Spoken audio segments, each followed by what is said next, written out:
You're about to begin the last lab in this session. This one is called the Collisions Lab, and the objective of the Collisions Lab is to observe how objects behave during and after a collision, and how the mass of the objects affects the collision. You're going to need to gather your materials first. Make sure you get your data or your lab sheet, your data table. You're going to need 2 meter sticks, some masking tape, and also your marbles. You'll need 5 marbles, 5 small marbles, and 2 large marbles. You'll have to get those from me and make sure you return them to me at the end of the lab. I want to make sure I get all the marbles back so I can continue to use those in the future. So I'm going to go ahead and move the computer down to the table so you can see how the lab gets set up.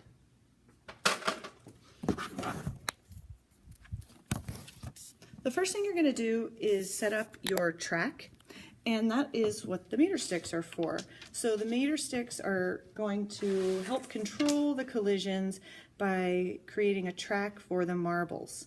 You want to make sure you set up the track so that it's wide enough to accommodate the larger marble, but not so wide that the smaller marble has a lot of room to wiggle back and forth. If it has a lot of wiggle room, it's going to lose a lot of momentum during the collision, and we want all the momentum to get transferred to the other marble, not to the meter sticks. So once you get it set up as in the correct width, you're going to go ahead and tape both ends down so that there you stay. I'll tape both sides. And this is going to be your track. It can be done on the lab station. Actually, it's preferred to be done on the lab stations. Now for the lab, you're going to be conducting a series of 8 collisions. You'll be using just large, just small, and a combination of large and small marbles throughout.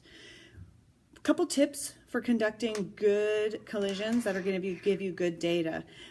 There's a temptation to try to flick the marbles as hard as you can. It's really not going to give you good data if you do that. You want to try to give it a nice, even flick so that you have enough oomph to actually cause a collision, but not so much that the marbles go flying off or ricochet everywhere. That's not going to give you any good data.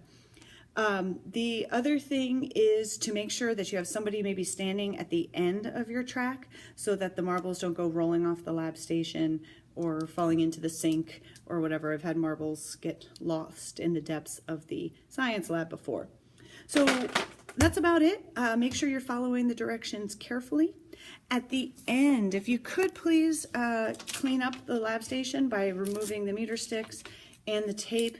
Throw away the tape completely.